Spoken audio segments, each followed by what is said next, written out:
వే gold trusted gold buyers మీరు తాకట్టు పెట్టిన బంగారాన్ని విడిపించి ఈ రోజు ఉన్న మార్కెట్ ధరకు కొనబడను. నమస్తే, వెల్కమ్ టు ఇట్స్ యూటీవీ. నేను సిరాజ్. డబ్బులు ఏమైనా చెట్లకు కాస్తాయా అని మన ఇంట్లో పెద్దవాళ్ళు అప్పుడప్పుడు విసుక్కుంటూ అంటూ ఉంటారు. ఏదైనా అవసరం వచ్చినప్పుడు డబ్బులు కావాలి, ఏదైనా అనవసరపు ఖర్చు చేసినప్పుడు ఈ డైలాగ్ పడాల్సే వస్తుంది. కానీ గ్లోబల్ మ్యాప్లో కాస్త పక్కకు చూస్తే ఇది అక్షరాల నిజమనిపిస్తుంది. అవును, ప్రపంచంలోనే అత్యంత శక్తివంతమైనటువంటి ఆర్థిక వ్యవస్థ కలిగినటువంటి జపాన్ దేశ అధికారిక కరెన్సీ యోన్, ఆ నోట్లు కూడా పుడుతూ ఉన్నాయి. ఎక్కడో తెలుసా? నేపాల్ హిమాలయ పర్వత లోయల్లోని మొక్కల నుంచి. వినడానికి వింతగా ఉన్నా మీరిది నమ్మి తీరాల్సిందే. టెక్నాలజీలో రారాజు అయినటువంటి జపాన్, ప్రకృతి వనరులతో అలరారేటువంటి నేపాల్ కలిసి ఈ సరిహద్దులు లేనటువంటి బంధం అంతర్జాతీయంగా ఒక అద్భుతమైనటువంటి సక్సెస్ స్టోరీలా నిలిచింది. అయితే అసలు చెట్లకు డబ్బులు కాయడం ఏంటి? నేపాల్ కొండల్లో చోటు చేసుకున్నటువంటి ఈ అద్భుతం మాత్రం ఇప్పుడు ప్రపంచవ్యాప్తంగా చర్చనీయాంశంగా మారుతుంది. ప్రధానంగా నేపాల్ ప్రాంతంలో ఉండేటువంటి ప్రధానమైనటువంటి అడవి ప్రాంతం ఎక్కువగా ఉండడం, చెట్లకు కీలకమైనటువంటి అంశాలు ఉండడం, నేపాల్ కొండల్లో పెరిగేటువంటి ఆ మొక్క ప్రత్యేకత ఏంటి అనేటువంటి క్వశ్చన్ ఇప్పుడు ప్రపంచవ్యాప్తంగా మెదులుతుంది. జపాన్ దేశం తన నోట్ల తయారీ కోసం అంత దూరం ఎందుకు వెళ్లాల్సి వచ్చింది? ఈ మొక్క ద్వారా నేపాల్లోని పేద కుటుంబాల రాత ఎలా మారబోతుంది? 2024లో వచ్చిన ఈ సరికొత్త టెక్నాలజీ నోట్లకు దీనికి ఉన్నటువంటి లింక్ ఏంటి వంటి ఆసక్తికరమైనటువంటి అంశాలను ఒకసారి చూద్దామా? ప్రధానంగా జపాన్ కరెన్సీ నోట్లు చాలా మృదువుగా, ఎంత వాడినా చిరిగిపోకుండా చాలా బలంగా ఉంటాయి. దీని వెనుక ఉన్నటువంటి రహస్యం ఒక పొద తరహా మొక్క.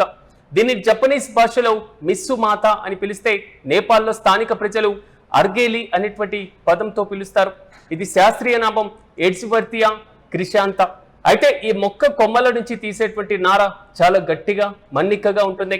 జపాన్లో వందల ఏళ్ల క్రితం నాటి మొయిజీ రాజుల కాలం నుంచి కూడా ఈ సాంప్రదాయ పేపర్ అయినటువంటి వాషిని, అలాగే నోట్లను తయారు చేయడానికి ఈ నారను వాడుతూ ఉంటారు.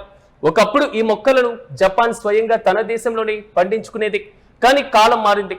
జపాన్లో క్రమంగా గ్రామాల్లో జనాభా తగ్గిపోయింది. ఉన్న రైతులు కూడా వయసు పైబడ్డంతో వ్యవసాయానికి దూరమయ్యారు. దీంతో దేశీయంగా ఈ ముడి సరుకు ఉత్పత్తి పడిపోయింది. సరిగ్గా అదే సమయంలో జపాన్ కన్ను నేపాల్లోని హిమాలయ లోయలపైన పడింది. అక్కడ ఈ మొక్క ఎలాంటి సంరక్షణ లేకపోయినా ప్రకృతి సిద్ధంగా విరివిగా పెరుగుతున్నాయి.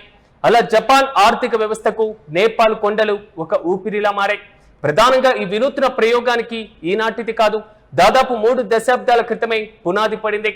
ఒసాకా నగరానికి చెందినటువంటి కాన్పు ఇంక్ అనేటువంటి సంస్థ జపాన్ ఆర్థిక శాఖ సూచనలతో 1990లోనే నేపాల్లోని జిరి అనేటువంటి ప్రాంతంలో పరిశోధనలు మొదలుపెట్టింది.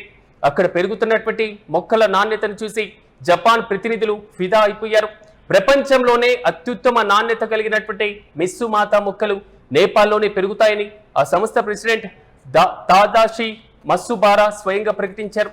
అప్పటి నుంచి స్థానిక ప్రజలకు శాస్త్రీయంగా ఈ మొక్కలను ఎలా పెంచాలి, ఎలా ప్రాసెస్ చేయాలి అనేటువంటి విషయాలపైన శిక్షణ ఇవ్వడం ప్రారంభించారు. ఇక ఈ బిజినెస్ కేవలం జపాన్ నోట్ల ముద్రణకే పరిమితం కాలేదు. నేపాల్లోని మారుమూల గ్రామాల్లో ఒక పెద్ద సామాజిక విప్లవాన్ని కూడా తీసుకువచ్చింది.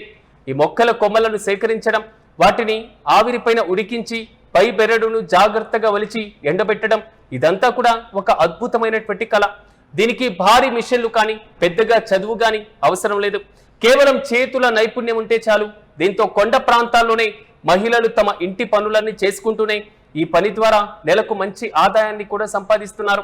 ఈ డబ్బులతో అక్కడి పేద పిల్లలు మంచి బడుల్లో చదువుకుంటున్నారు. ఉపాధి కోసం యువత విదేశాలకు వలస వెళ్లేటువంటి బాధలు కూడా చాలా వరకు తగ్గాయి. అలాగే 2016లో ఈ ప్రాజెక్టులోకి జపాన్ అంతర్జాతీయ సహకార సంస్థ అడుగు పెట్టడంతో కథ పూర్తిగా మారిపోయింది.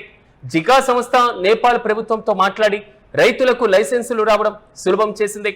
మరిన్ని అత్యాధునిక శిక్షణ శిబిరాలను కూడా ఏర్పాటు చేసింది. దీనివల్ల ఒకప్పుడు ఏడాదికి కేవలం 30 టన్నులు మాత్రమే ఎగుమతి అయ్యేటువంటి ముడి సరుకు ఇప్పుడు ఏకంగా 100 టన్నులకు పైగా దాటేసింది.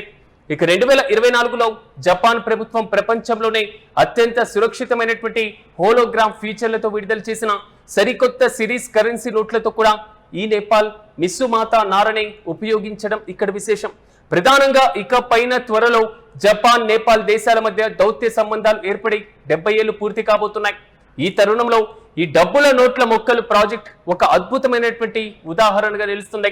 ఒక దేశం దగ్గర ఉన్నటువంటి అద్భుతమైన టెక్నాలజీ, మరో దేశంలో ఉన్నటువంటి సహజ వనరులు, ఈ రెండు కలిస్తే రెండు దేశాలకు ఎంతటి లాభం చేకూరుతుందో ఈ స్టోరీ నిరూపిస్తుంది. మొత్తానికి పెద్దలు చెప్పినటువంటి సామెతను తారుమారు చేస్తూ నేపాల్ కొండల్లో చెట్లకు కాస్తున్నటువంటి డబ్బులు జపాన్ ప్రజల జేబుల్లో మెరుస్తూ నేపాల్ పేదరికాన్ని తుడిచిపెట్టేస్తున్నాయి.